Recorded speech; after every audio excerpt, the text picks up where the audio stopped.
Assalamualaikum warahmatullahi wabarakatuh. Perkenalkan saya Patrina Bukoting dari SMP Negeri 10 Kota Gorontalo. SMP Negeri 10 Gorontalo merupakan sekolah penggerak angkatan 1 di tahun 2021 yang mengimplementasikan kurikulum merdeka dalam mewujudkan transformasi pendidikan. Transformasi pendidikan di Indonesia saat ini tengah mengalami pergeseran paradigma yang signifikan. Unsur utama yang dianggap sangat penting dalam transformasi pendidikan adalah bagaimana guru mampu menciptakan atmosfer pembelajaran dengan baik. Salah satu konsep yang dianjurkan oleh pemerintah dan semakin mendapat perhatian adalah bagaimana guru mampu mengimplementasikan pembelajaran berdiferensiasi. Konsep ini sejalan dengan upaya pemerintah untuk menciptakan sistem pendidikan yang lebih inklusif, relevan, dan berpusat pada peserta didik. Pembelajaran matematika seringkali dianggap sulit dan abstrak bagi banyak peserta didik. Peserta didik seringkali mengalami kesulitan dalam memahami konsep bangun ruang dan hubungannya dengan kehidupan nyata. Konsep jaring-jaring tabung membutuhkan pemahaman visual yang kuat agar peserta didik dapat benar-benar memahami hubungan antara bentuk 2 dimensi dan 3 dimensi.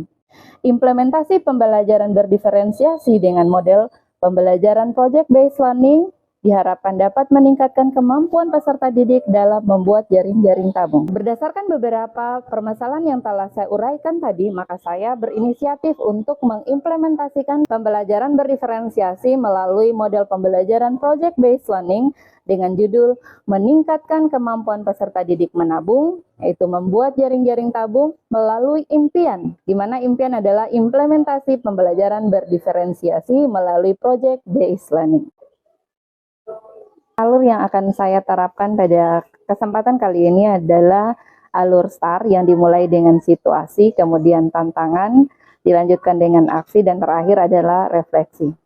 Yang pertama adalah situasi. Situasi yang terjadi di sekolah saya atau di kelas saya yaitu yang pertama, kesulitan belajar peserta didik dalam memahami konsep bangun ruang sisi lengkung. Yang kedua, rendahnya motivasi dan minat belajar peserta didik.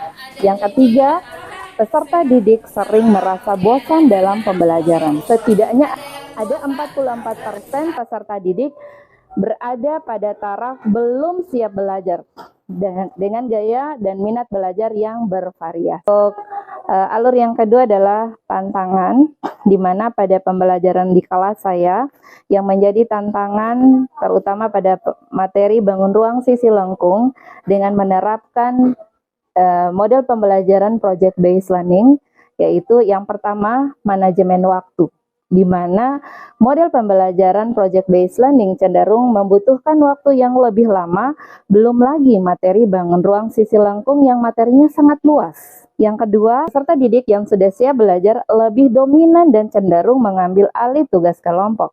Sementara peserta didik yang lainnya yang belum siap belajar cenderung kurang aktif. Selanjutnya, alur aksi. Aksi yang saya lakukan pada pembelajaran ini, yang pertama, saya melakukan asesmen awal untuk memetakan kebutuhan belajar peserta didik. Yang kedua, saya merancang pembelajaran, yaitu mengimplementasikan pembelajaran berdiferensiasi dengan menerapkan model pembelajaran project-based learning. Selanjutnya, saya melaksanakan rancangan pembelajaran sebagaimana biasa, diawali dengan pendahuluan, menyiapkan peserta didik, kemudian pembelajaran dimulai dengan memperkenalkan peserta didik pada konsep bangun ruang sisi lengkung melalui penjelasan simulasi dan contoh audio atau visual. Selanjutnya membentuk kelompok belajar menjadi 4 kelompok sesuai dengan kesiapan belajar. Setiap kelompok diberi tugas untuk menyelesaikan proyek pembuatan jaring-jaring tabung dengan ketentuan. Yang pertama, jadi dibagi 4 kelompok tadi, satu kelompok itu mengerjakan satu aktivitas.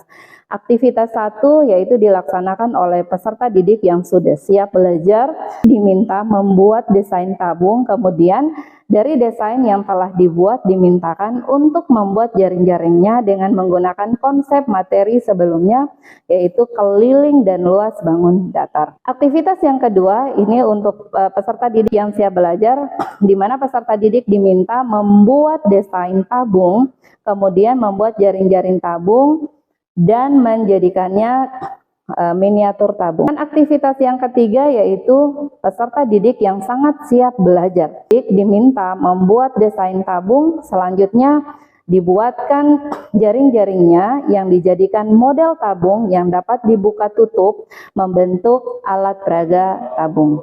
Aktivitas yang keempat yaitu peserta didik yang belum siap belajar, mereka diminta untuk membuat jaring-jaring tabung, mengambil tabung yang nyata, misalkan mengambil botol yang berbentuk tabung, kemudian mengeluarkan labelnya, kemudian label ini mereka gambar atau jiplak di LKPD, kemudian untuk lingkaran sebagai alas atau tutup dari jaring-jaring tersebut, mereka menjiplak lingkaran alas tabung, sehingga dia akan membentuk jaring-jaring tabung. Sedangkan yang menjadi tahapan pelaksanaan proyek, yang pertama penentuan pertanyaan mendasar, di mana ada mengamati sebuah permasalahan tentang bangun ruang sisi lengkung atau tabung yang diberikan, yaitu tentang bagaimana cara membuat jaring-jaring dan tabungnya.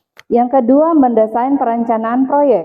Jadi peserta didik diminta untuk menyusun rencana pembuatan proyek meliputi pembagian tugas dan memastikan setiap anggota kelompok turut aktif dalam mengerjakan proyek. Hal ini yang akan dinilai pada kegiatan tersebut yaitu sikap gotong royong. Yang ketiga, menyusun jadwal. Nah, jadwal proyek ini telah disusun dan akan dilaksanakan di dalam kelas. Yang selanjutnya, memonitor peserta didik dan kemajuan proyek. Jadi di sini peserta didik menyelesaikan proyek yang difasilitasi oleh guru. Jadi guru akan memantau kegiatan proyek dari peserta didik. Yang berikut, menguji hasil. Jadi masing-masing kelompok tampil secara bergantian untuk mempresentasikan atau mempublikasikan hasil proyek, yaitu menunjukkan produk dalam bentuk presentasi dan diskusi di depan kelas. Selanjutnya, mengevaluasi pengalaman, yaitu hasil kerja kelompok dievaluasi alur refleksi. Hasil implementasi pembelajaran berdiferensiasi dengan menerapkan model project based learning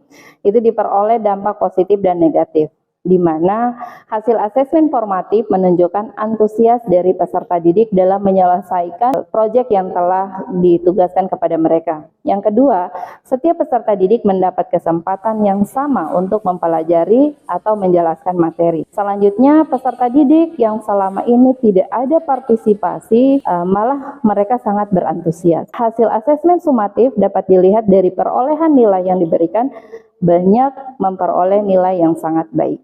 Saya dapat menyimpulkan bahwa melalui model pembelajaran project based learning, pembelajaran materi jaring-jaring tabung tidak lagi membosankan. Model pembelajaran project based learning merupakan model pembelajaran yang efektif untuk meningkatkan pemahaman peserta didik terhadap konsep matematika yang abstrak. Penerapan model pembelajaran project based learning yang berdiferensiasi telah berhasil meningkatkan motivasi, partisipasi, dan hasil belajar peserta didik.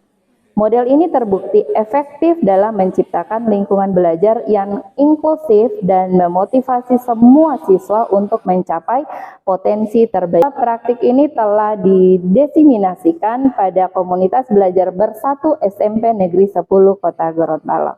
Kerjasama dalam kelompok membuat saya belajar banyak hal baru dari teman-teman. Dan yang terpenting bahwa pada pembelajaran ini dengan proyek pembuatan jaring-jaring tabung mengajarkan saya bahwa matematika itu tidak hanya di buku, tetapi juga bisa diterapkan dalam kehidupan sehari-hari.